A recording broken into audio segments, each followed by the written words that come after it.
What's up, YouTube? Getting ready to build another custom rod. Last time I just kind of made a video of the process and sped it up, and then just kind of did an overview at the end. There are so many other how to build a rod videos out there that I felt like anything that I would do would just, be boring and just a rehash of what everybody else has done. But showed my cousin the rod, showed him the video. He's like, "Hey, you really ought to do a full video the next time you build a rod." So I thought that I would.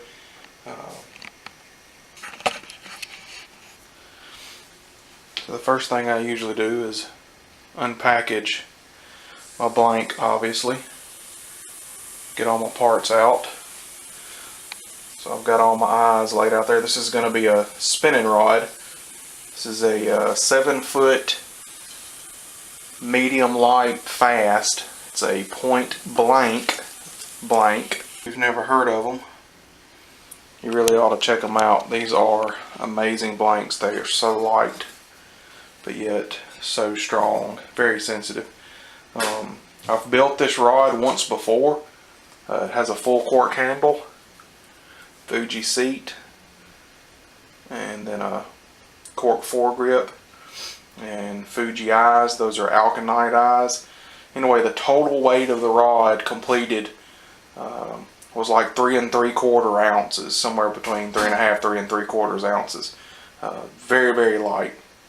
The guy loved the rod, so I'm actually building another one.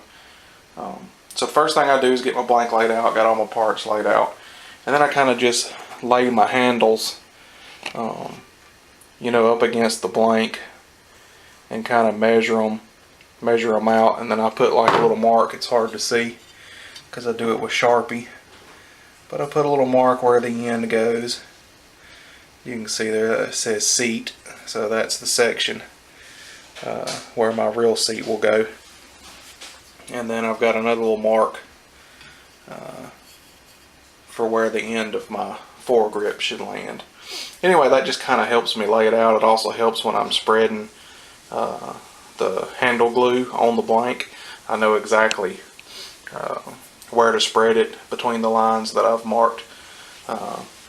So the first step is actually getting the handle on. This is a 9-inch tapered cork grip.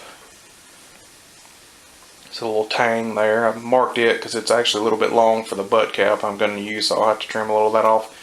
But they come with just a 1/4 inch hole all the way through, and obviously that blank is larger than a 1/4 inch in diameter.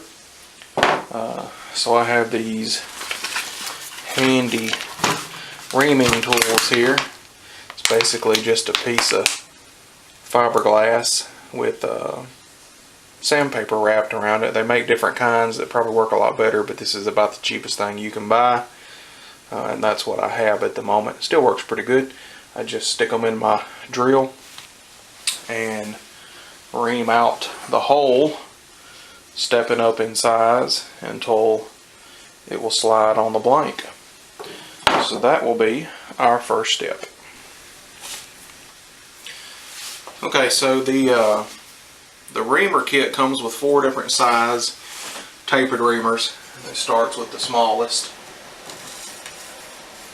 and you work your way up. So I started with the smallest, and then I moved my way up to the second.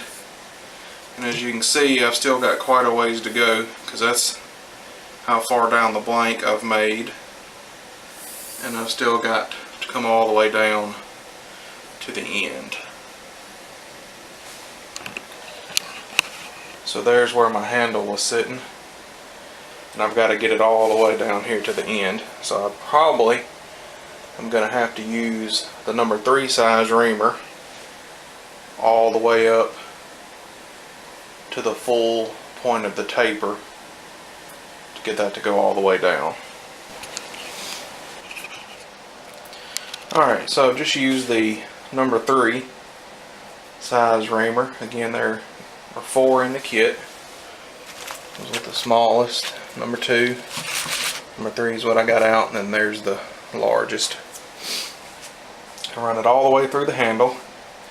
And now it's time to see if it'll slide all the way down the blank. Alright, so I've reamed it out with the number 3. And it still doesn't quite go all the way to the end. Alright, so I hit this this handle with the number 3 reamer just a little bit more. And as you can see, it slid perfectly all the way to the end of the blank. There's the end. And it slides freely all the way down. So I'll just need to trim off a little bit of that excess cork, line that up, line it with the end of the blank, mark where the front of it is sitting again, or check my mark from earlier, spread my epoxy on it and slide the cork back down, and it'll be in place. Then we'll move on to the reel seat and the foregrip. Alright, so our next step is to mix this up some glue. This is U40 Rod Bond. It's a 2-part epoxy, the hardener and the resin. What you want to do is get an equal amount of both. I always try to wipe the end of my stick off before I scoop me out some of the resin or hardener, whichever one I did first, so that you don't cross-contaminate your containers. You start mixing them together. At first they'll turn a little yellow, but then the more you mix, the more kind of milky white it'll become. That's what you want. You want it to get back to kind of that pasty milky white. And then you just start spreading it on your blank. And again, that is the purpose of making the mark, because I know how far up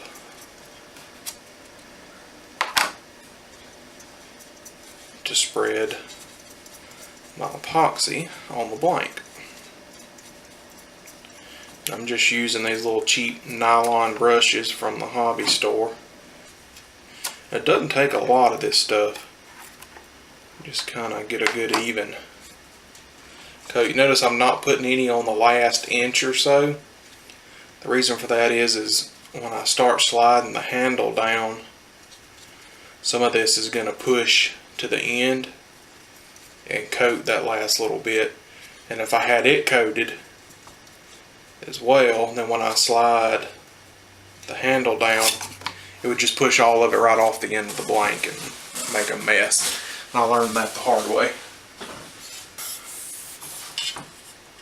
Slide that handle, kind of rotate your blank so that it covers the inside of the cork with the epoxy nice and even. Get it right to the end.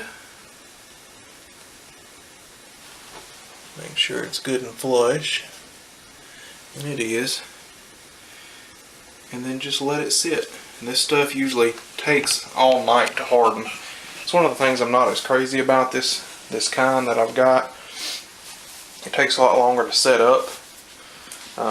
And when you're doing the handle, you pretty much have to put the whole handle on and then just let it sit overnight to get good and hard before you can keep going with the rest of your build.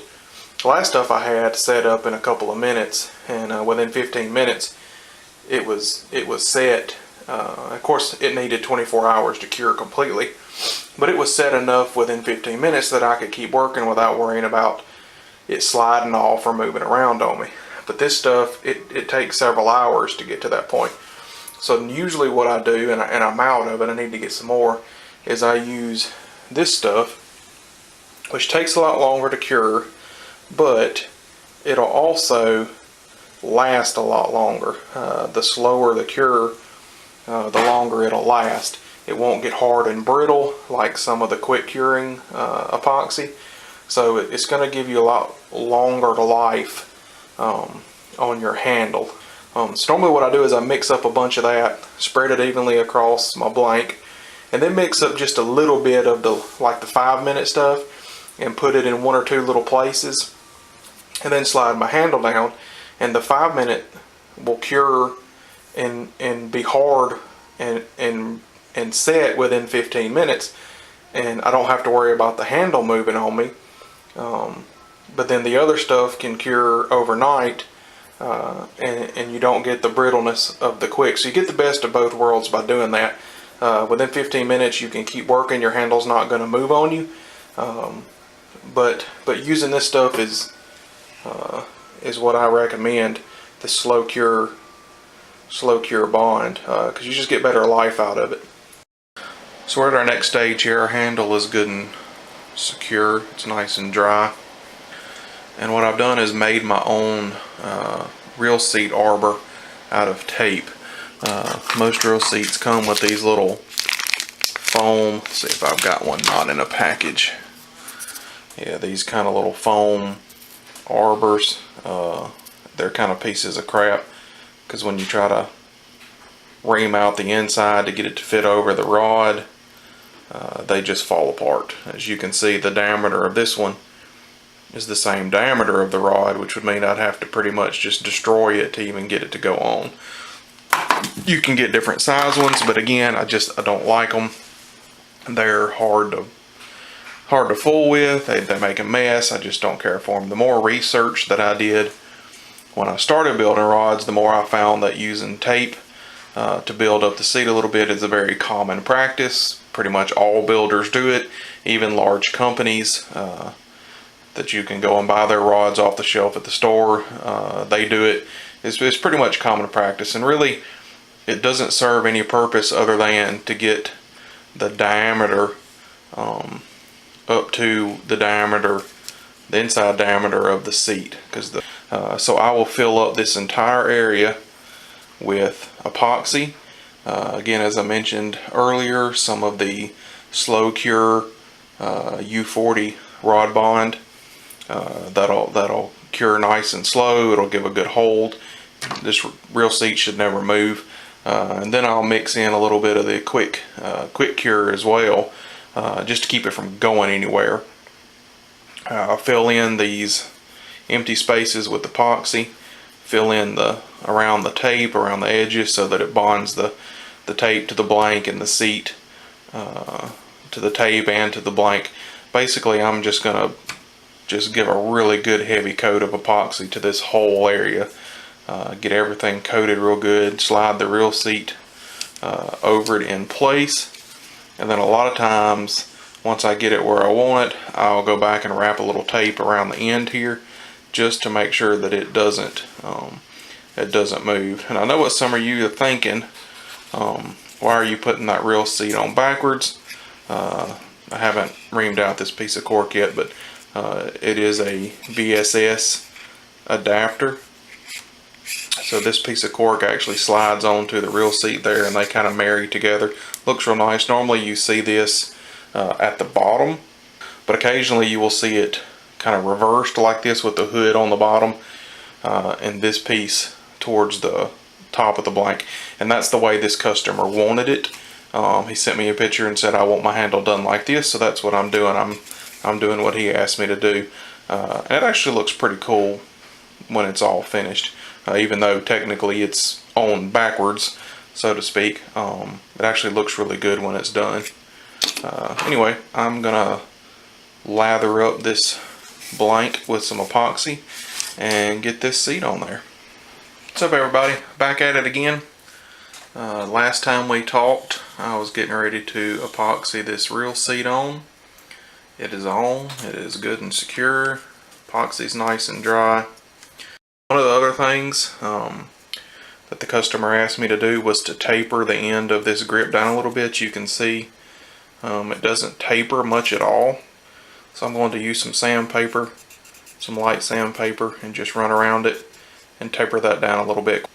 So that's what I'm going to do. I'm going to use my reamers to get a nice taper and ream the inside of that out so it fits on my blank nice.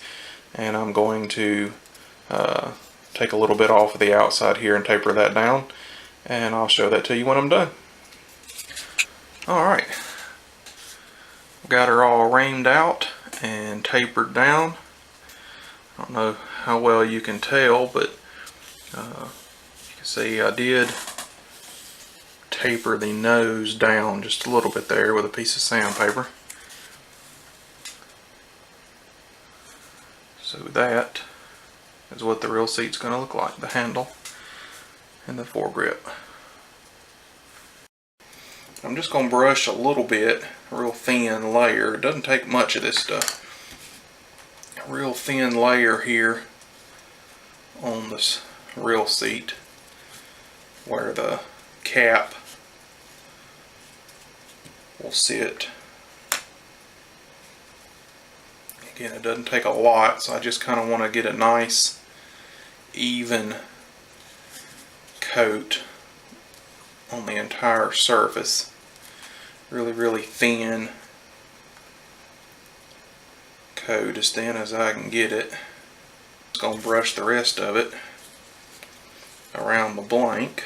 Again, a fairly thin coating. Doesn't take a lot, and any excess is just going to be pushed up with the end of the handle, and you'll get just a big mess. Which in this case, this type of foregrip's a little more forgiving because the end of it is open and it's going to slide up over that. So any excess that's pushed up inside of this little groove here, if y'all can see that, in the excess inside that groove is just going to fill that hole and fill in around the end of this seat. This one's actually really forgiving in that sense, but if you get a little extra in there, it's not going to push out the end and show, and you have to clean that up. This one you don't have to worry so much about that because it has somewhere to, the glue has somewhere to go. I'm just going to rake, try and press a little bit of it up in the inside, the end of the seat there, to make sure the end of my seat is nice and secure to the blank. Kind of just go around that a couple times. Make sure I got a good coating everywhere. Alright, and then I will just slide this right into place. Yeah, that looks good. And hold it good and tight. Alright, one other thing that I like to put on here is this winding check. Sometimes I use aluminum ones and they always end up looking really nice, but I'm just using this little rubber one this time. As you can see, you just kind of got a crack showing there at the end of your foregrip. So I'm taking this little rubber winding check and I'm just going to push it up nice and tight. Use my little burnishing tool here against the end of my foregrip. Not only will that help hold the foregrip in place while it's drying, because that little rubber winding check's pretty tight, but it also looks really nice, and it's a good way to just kind of clean up the end of your handle. And then when I get ready to do some wraps, I'll wrap my thread right up against the end of this winding check and do like a nice little thread detail there, maybe an olive branch or something.